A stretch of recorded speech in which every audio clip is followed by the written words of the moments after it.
As a norm, after she has read the statement, we will take questions from colleagues in the House and on other platforms like your WhatsApp, your YouTube, and will be advised by colleagues from the GCIS in terms of the questions that are posed in other digital platforms.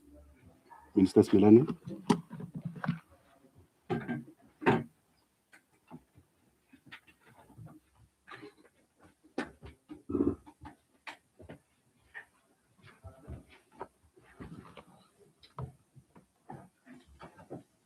Thank you very much, Tekiso. I hope I'm audible. Good morning, colleagues. Director General, Dr. Memi. Joining me are DDDs and some CEOs for our entities. Others are hard at work. Members of the media, good morning once more. Today's media briefing is in two parts. The first part seems to deal with the innovative building technologies, which is IBTs in short. Others call them alternative building technologies, ABTs. It relates to one and relatively the same thing. And the last one is aimed at providing an update. You are aware that we have just faced recent disasters in both the provinces of Limpopo and Mpumalanga. And that will be the second part. In 2025, we presented the budget vote speech of the department, and we themed it leveraging technologies for resilient, sustainable human settlements. We did this with the full understanding that technologies can assist us in achieving our targets as contained in our APP for the term informed by the medium-term development plan of 2024 to 2029. You are all aware that the Constitution enjoined us to take reasonable legislative and other measures within available resources to ensure everyone has access to adequate housing. With this directive, not only to provide houses, but to deliver sustainable human settlements that are affordable, resilient, and dignified. To this end, we are happy to announce that from the 3rd to 4th February, just next month, the Department of Human Settlement will be hosting its Innovative Building Technologies Summit, the IPT Summit, under the theme Mainstreaming Innovative Building Technologies for Sustainable Human Settlements.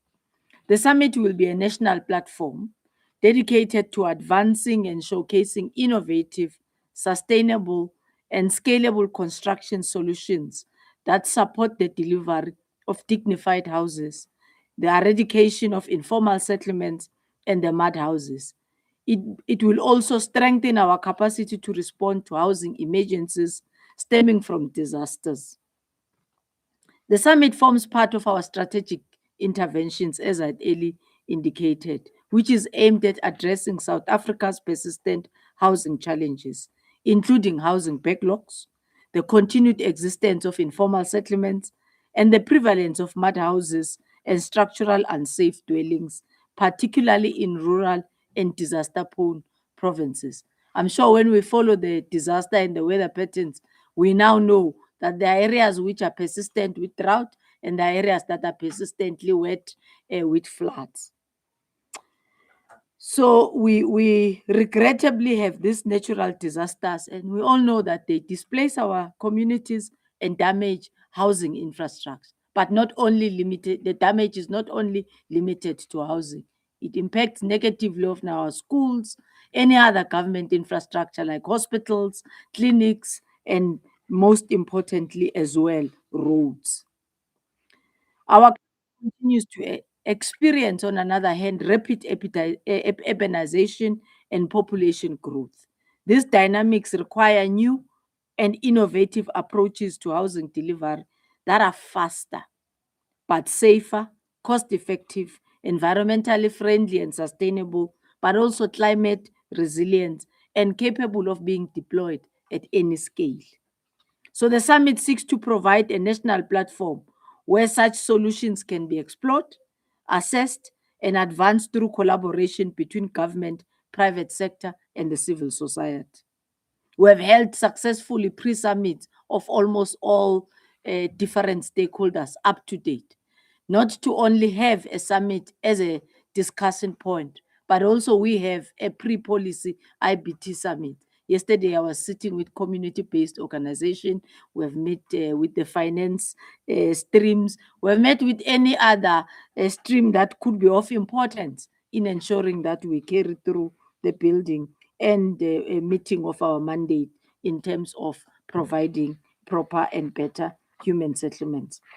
The summit will bring together all three spheres of government, industry leaders, developers, investors, professionals in the built environment, and research institutions to engage on practical solutions that can support the development of safe, resilient, and integrated human settlements. A key focus of the summit will be the role of IBTs in accelerating housing delivery while maintaining quality, safety, and compliance with regulatory standards. A good, proper test of our norms and standards as guided by NHBRC has also been undertaken, not only for the summit, but as a day-to-day developmental program that government, in particular the department, has. Some of you may be aware of our Eric Mulobi center, which is dealing mostly with the testing of our IPTs technologies that are available in the country. These technologies include modular and fabricated construction systems, alternative and locally produced building materials, climate resilient design, green and energy efficient solutions, and smart construction methods that reduce time in the main and costs. The continued existence of mud houses, particularly in rural provinces, remains of a critical concern. These structures are often highly vulnerable to extreme weather conditions, including heavy rains and flooding, posing serious risks to the safety and well being of the occupants. Through the summit, the department aims to promote IBTs that offer durable, affordable alternatives that can be rolled out rapidly while supporting local manufacturing, skills development, and ultimately us participating in the second priority of the seventh administration, which is ensuring that we create jobs. Similarly, this growth and the persistence of informal settlement reflect historical spatial inequalities and ongoing socio-economic pressures.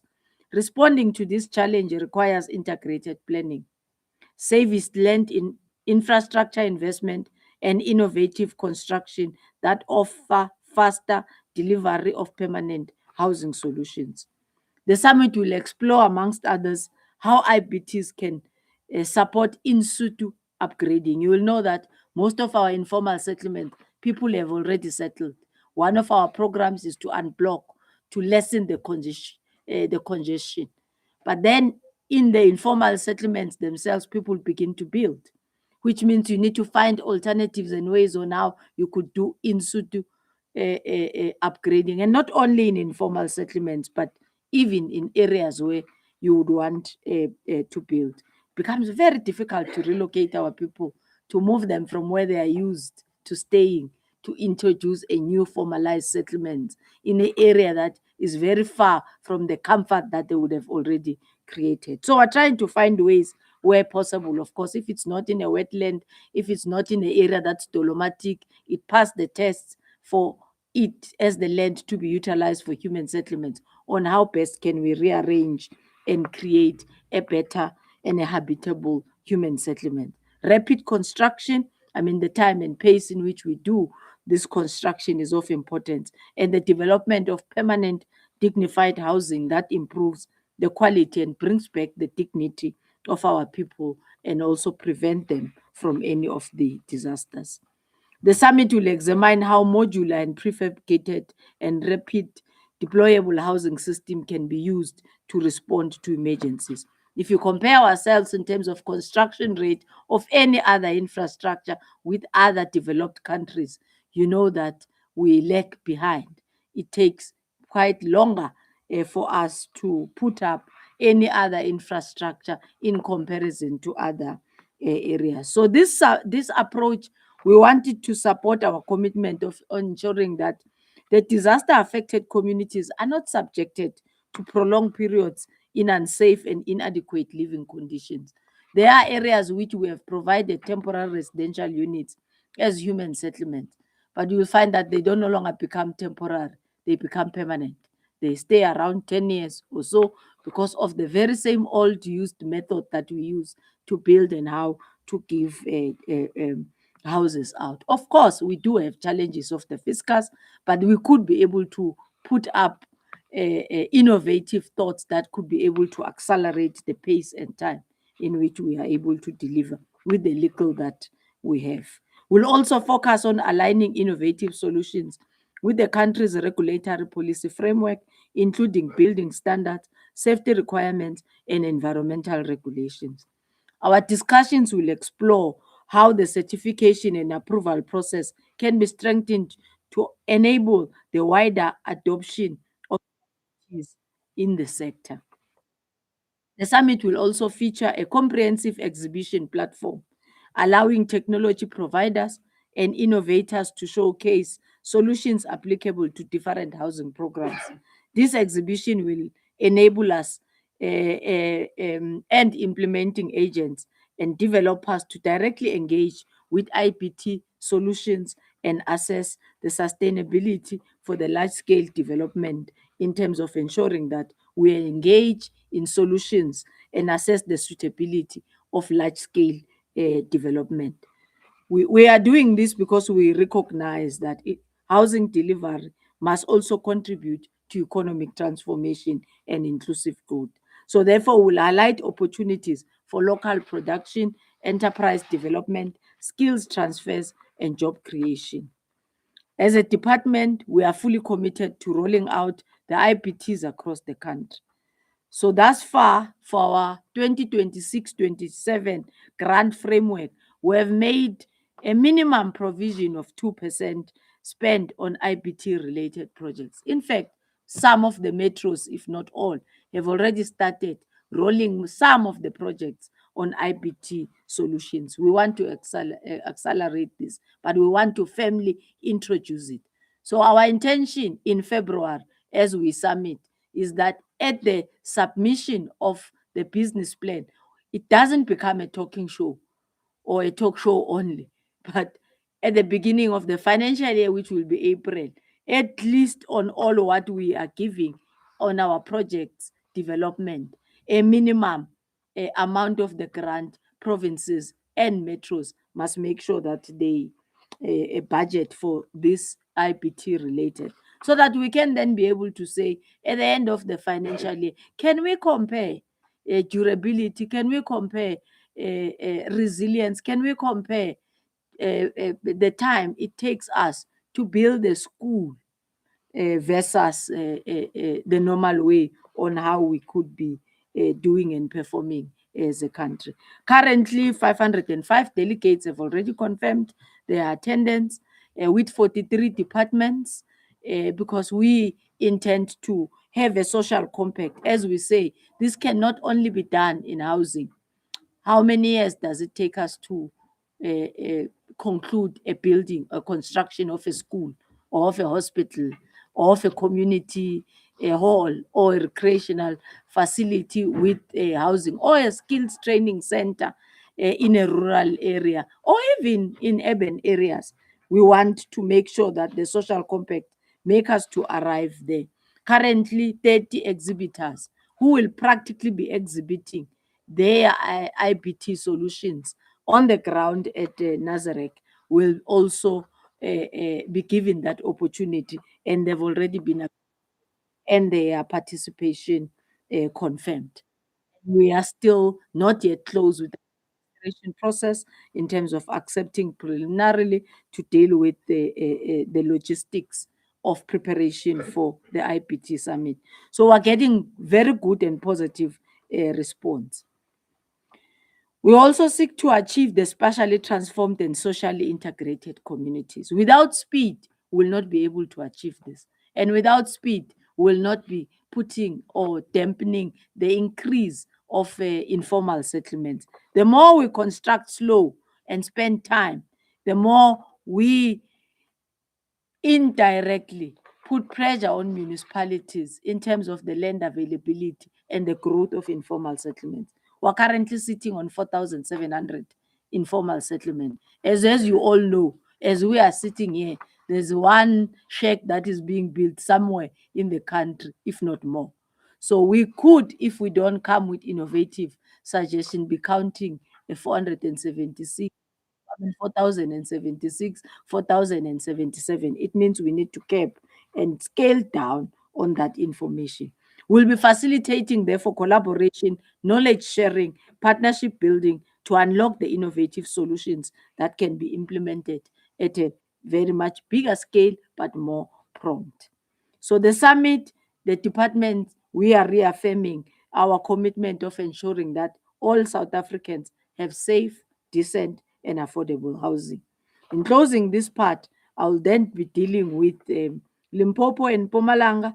Sadly, the number of fatalities have increased from 17 to 18 the last time we did our update in Limpopo, while other 6% are still missing and not yet accounted for in Limpopo. In Mpumalanga, fatalities stand at 20. Once again, we send our condolences to the families of the deceased, and may our loved ones find strength to deal with the difficulty of losing everything that they have, but including lives. The number of houses that have been damaged in Limpopo, as per the recent reports, are 1,942. And you may be knowing that it was still raining even as recent as yesterday.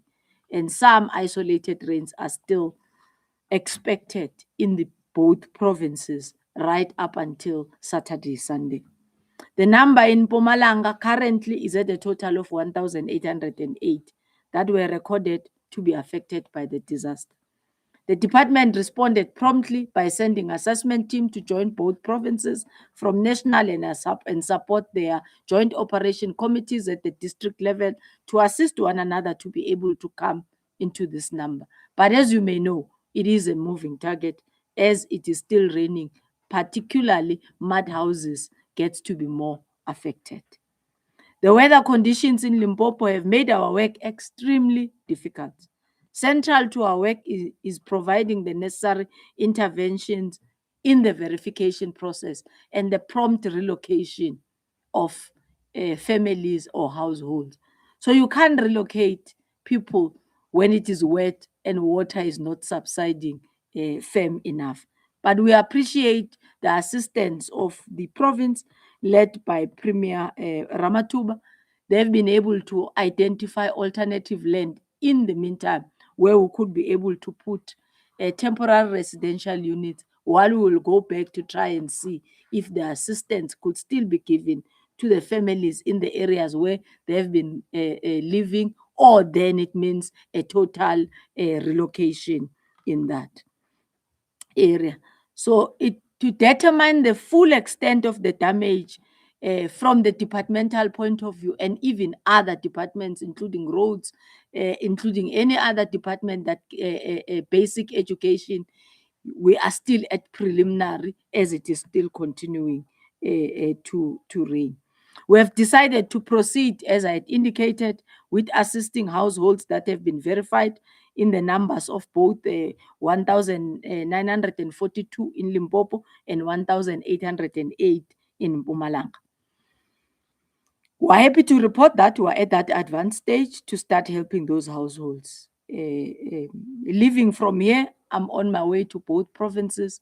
In Limpopo, I'll spend half of this afternoon right up until Thursday evening. In Mpumalanga, I'm there the full of Friday and full of Saturday. We have already procured and we're starting to move our people to temporary emergency accommodation. You might be knowing that we've utilized churches and halls with the hope that it will subside, the rain will subside, but the longer use, it's no longer hygienic.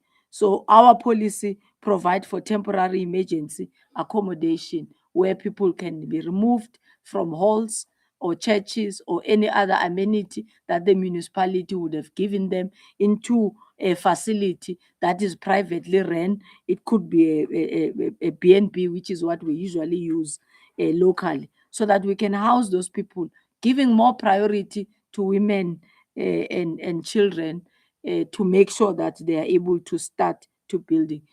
So we're moving them from mass care centers. We've started that process of evacuation.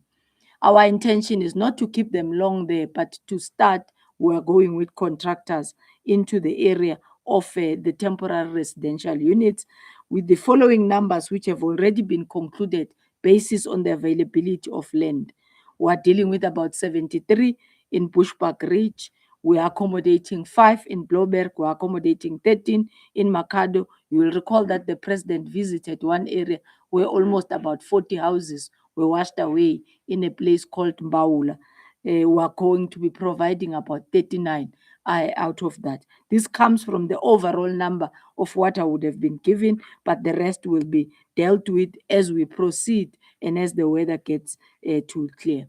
We will continue to provide interventions, and when we conclude verification processes, our possibility of increment in terms of speed and pace will be better, but also the availability of land and the assessment of the current land where the houses were washed away. So over the next 2 days, as I indicated, I will be in Limpopo and Mpumalanga to ensure that communities receive the necessary help. Finally, let me thank the communities, the churches, and the NGOs for lending a helping hand to affected families. But let me thank the Premier of Mpumalanga as well, as I did with the Premier of Limpopo, Premier Mandla Ndlovu, for holding the fort and leading from the front in terms of identification of what could be utilized spaces in Bushbuck Ridge and in Komas, which are 2 areas that are hard hit in Ehlanzeni district of Mpumalanga. Everything you have done and continue to do is not in vain, and your support is highly appreciated. I thank you. I think we'll be able to deal with questions if there are any. Thank you.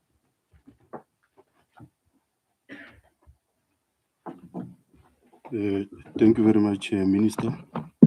Colleagues, that is the statement from the Department of Human Settlements as delivered by the Minister. She has given you what you call a nut graph in media terms. I will open the floor from colleagues to pose questions if there are any. The Minister is accompanied by the Director General of the Department of Human Settlements. She will also be giving some of the questions to him to respond where a need arises. By the show of hands, I will take questions from the floor. And from the floor, colleagues from GCIS will also give an indication if there are any questions which are posed in different digital platforms. I will start with you, number 1. Manova will be number 2. Okay, in that order. Thank you so much. Can you hear me? Yes. Comfortable you said from Eyewitness News. I just wanted to ask, in terms of the Limpopo and Mpumalanga crisis, I am hearing, Minister, that you're speaking a lot about temporary assistance. Is the department using this as an opportunity to explore more permanent housing options for the people of Limpopo? Because you're speaking about mud houses and the challenges that we know they face in those areas. Is this the gateway to more permanent plans for housing, and what would those look like? And then in terms of the IBTs, please correct me, Minister. I'm interested in, are there timelines? I know you're going to a summit. Are there timelines for when we'll start seeing these type of structures? And have the hostels being incorporated in this plan that you have? Because a big crisis, particularly in Gauteng, is the hostel crisis. And I think human settlement is a headache for you guys. So are the hostels incorporated in your plan? Manova? Good morning, Minister. I think part of my question has been asked by my colleague, but just on the IBTs firstly, are there any particular places, provinces that you are mostly concerned about, that you are targeting with these IBTs? In terms of any comments out on the timeline of that as well. And just secondly, on the disasters, the flood hit areas, are there any plans to actually move any of those communities from the areas that have been affected? I'm asking this because yesterday, some of the residents in Nkomazi were literally saying that they've built along the river. So they are accommodated within a river stream. So is this part of the options that you're looking at in terms of settling people and moving them from the flood-prone areas? DG? Okay, thank you very much. You can go to the podium, DG. I'm not going to be happy.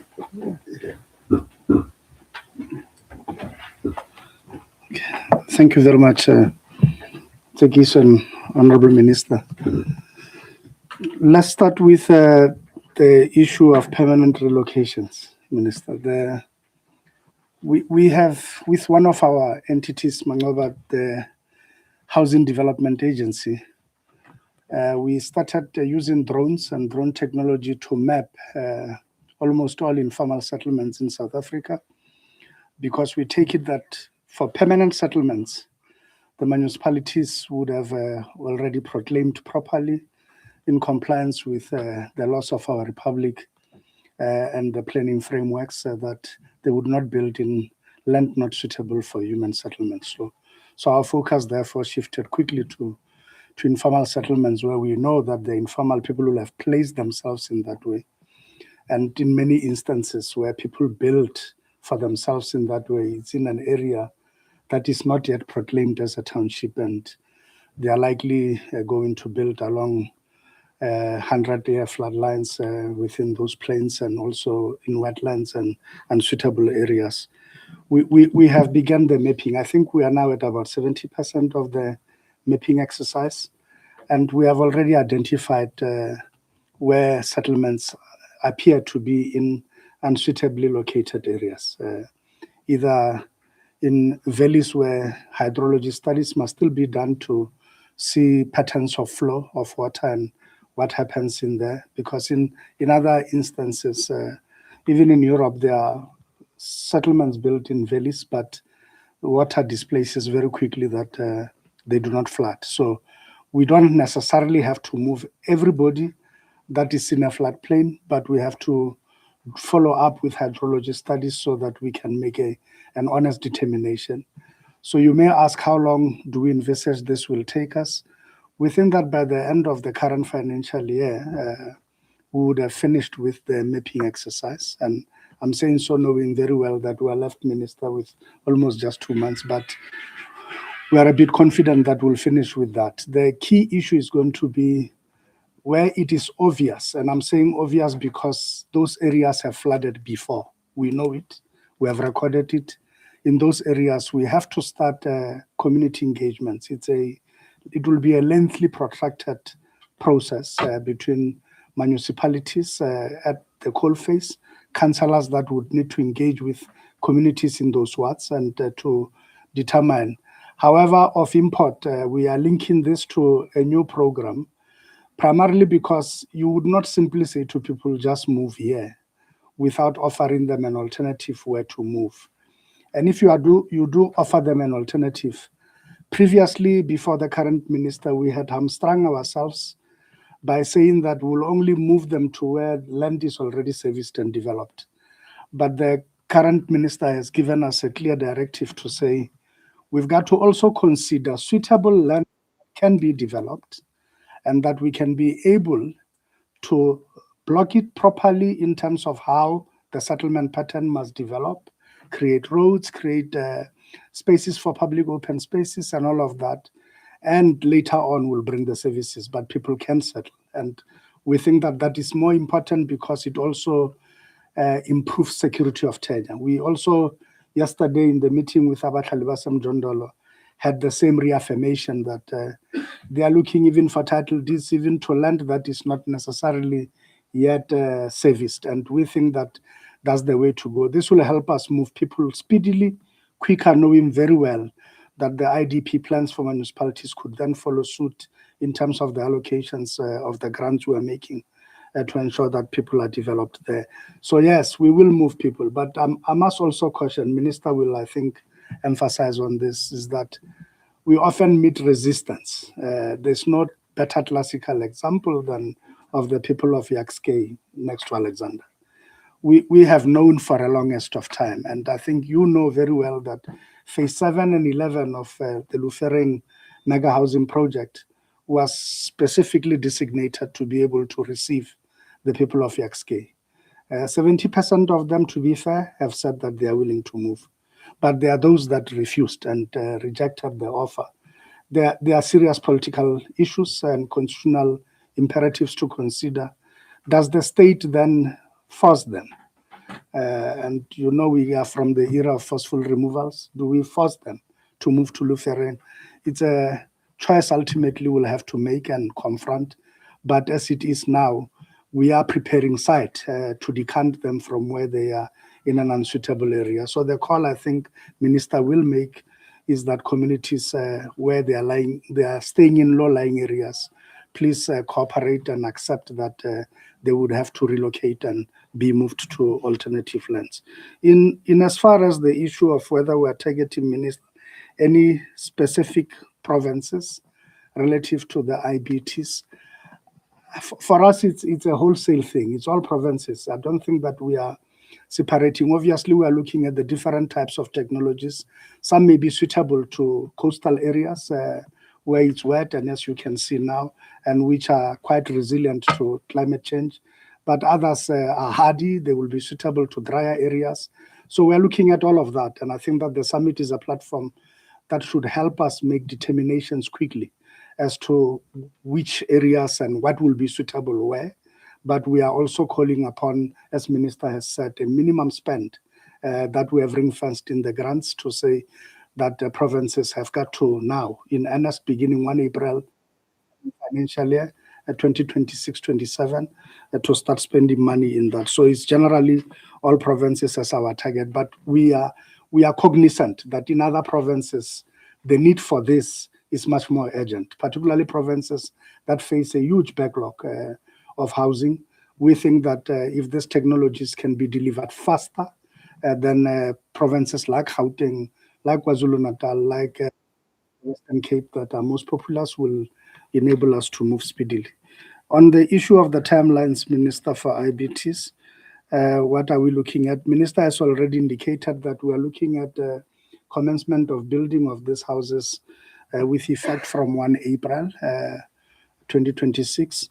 And so, Homotso, just to answer you directly, indeed, in our terminology, we call them CRUs, or community residential units. And those, as you may know, we have also ring-fenced a percentage of the grant for municipalities, because it's not all metros that have this problem. So for those that do have, like Johannesburg, where it's a serious issue, that they have an incremental program of changing them into family units as they are supposed to. We have, in some instances, as you know, with Dube Hostel, we have gotten some resistance in Togoza, where people don't want them to be turned into family units. They prefer them as single-room bachelor dwellings as they are now. And we have been engaging in that regard to try reshape the thinking in terms of what needs to happen. But of import is that the funding has now been made available since the beginning of the current financial 25-26. So from April 2025, metros have been having money to start doing the conversions and start doing work around this part. And I'm sure that you may have seen some municipalities were spearheading this. When our minister, we are proud of that, when she was still mayor of Polokwane, she started even long before the allocation of money was there to start rehabilitating the CRUs in that town. Lastly, as I had properly, Minister, was the issue of permanent gateway. Is this the way to use the opportunity to also look at long-term solutions. I'll leave that to the minister. She's quite passionate about that one. I think she will tell you, but the answer is yes.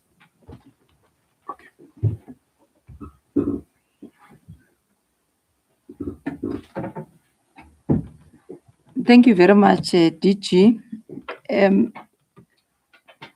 Khomotso, I think I'll start with the gateway question.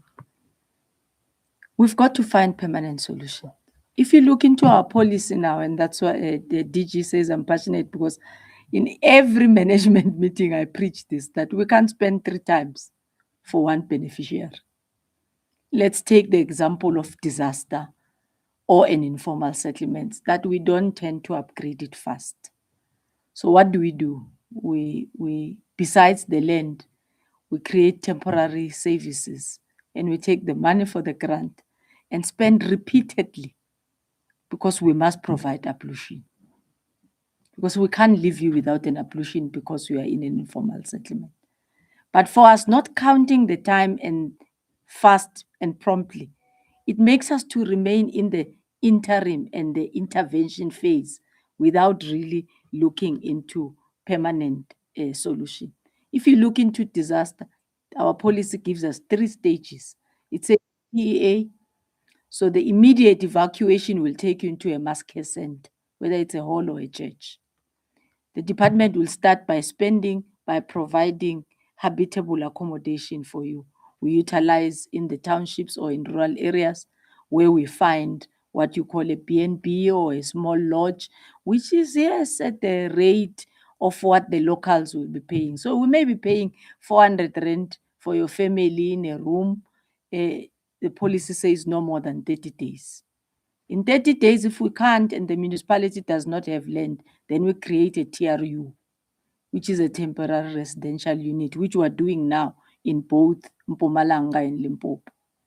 It has its own timelines as well, which we know already, that the previous that have been done, not all of them are compliant in terms of time with the police, precisely because it's either the land will not be available or the fiscus will not be allowing you to now build a permanent house.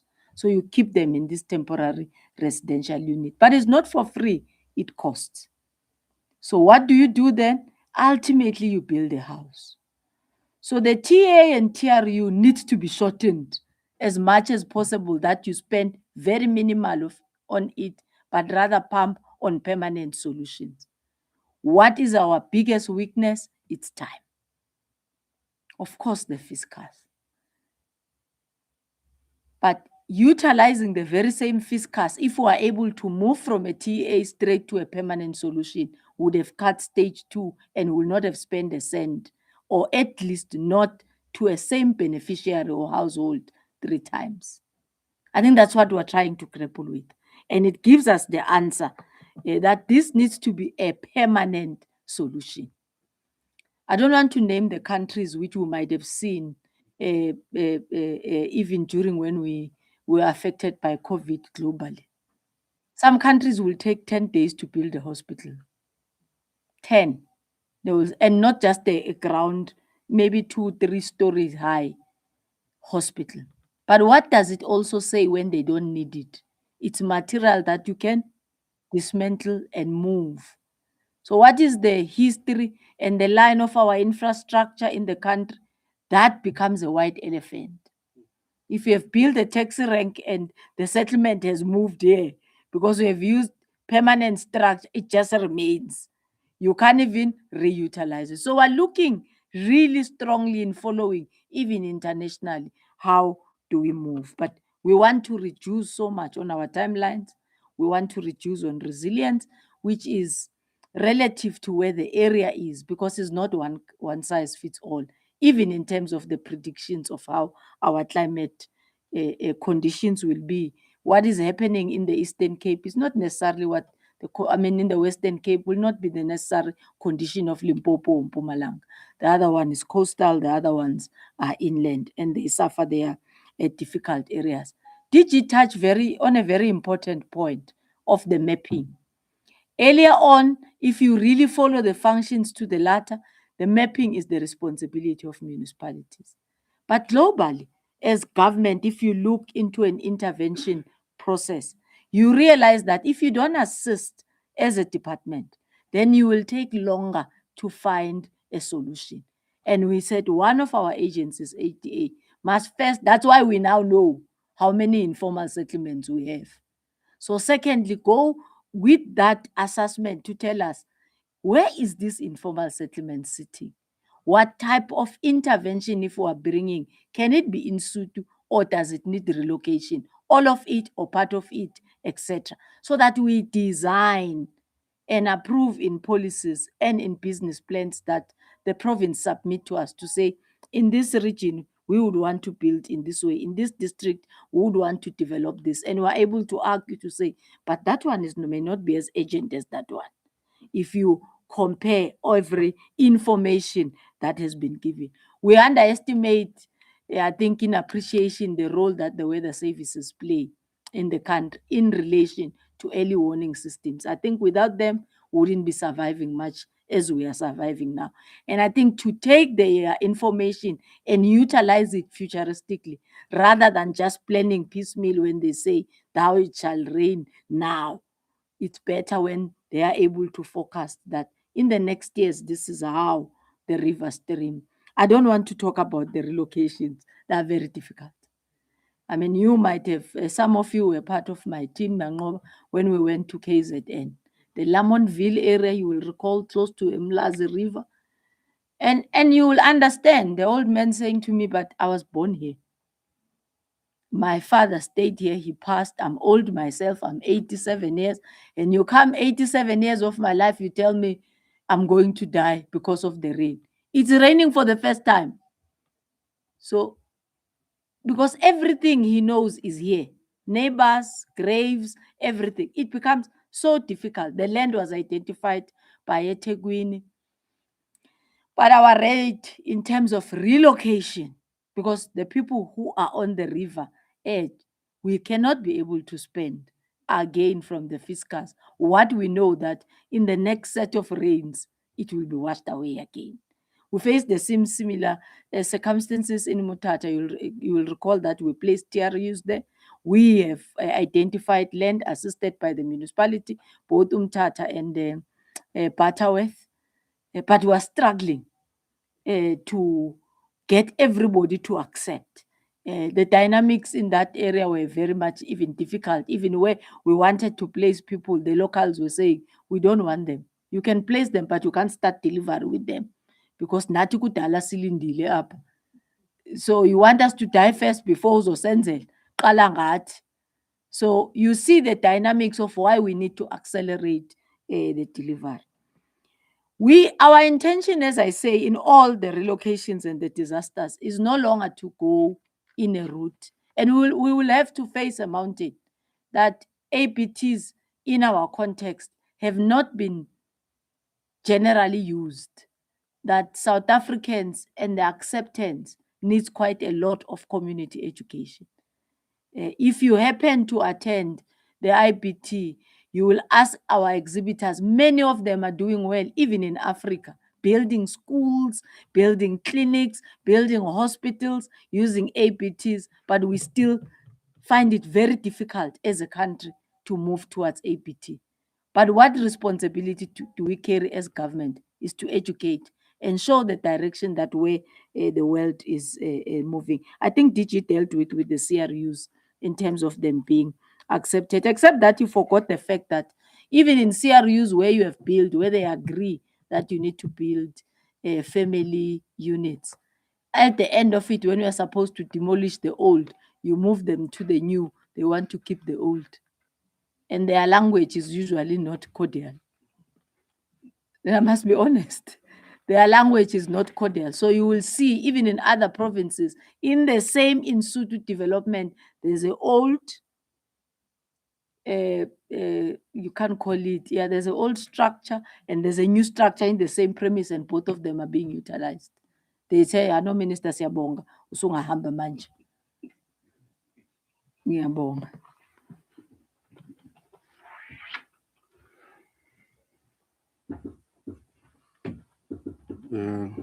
Colleagues, can we have an indication whether there are questions from the digital platforms? No online questions. Do we have?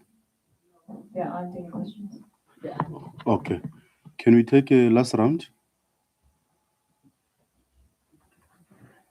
In the absence of none, I hereby declare the media briefing closed. Thank you so much. We'll see you at the IBT summit. Thank you.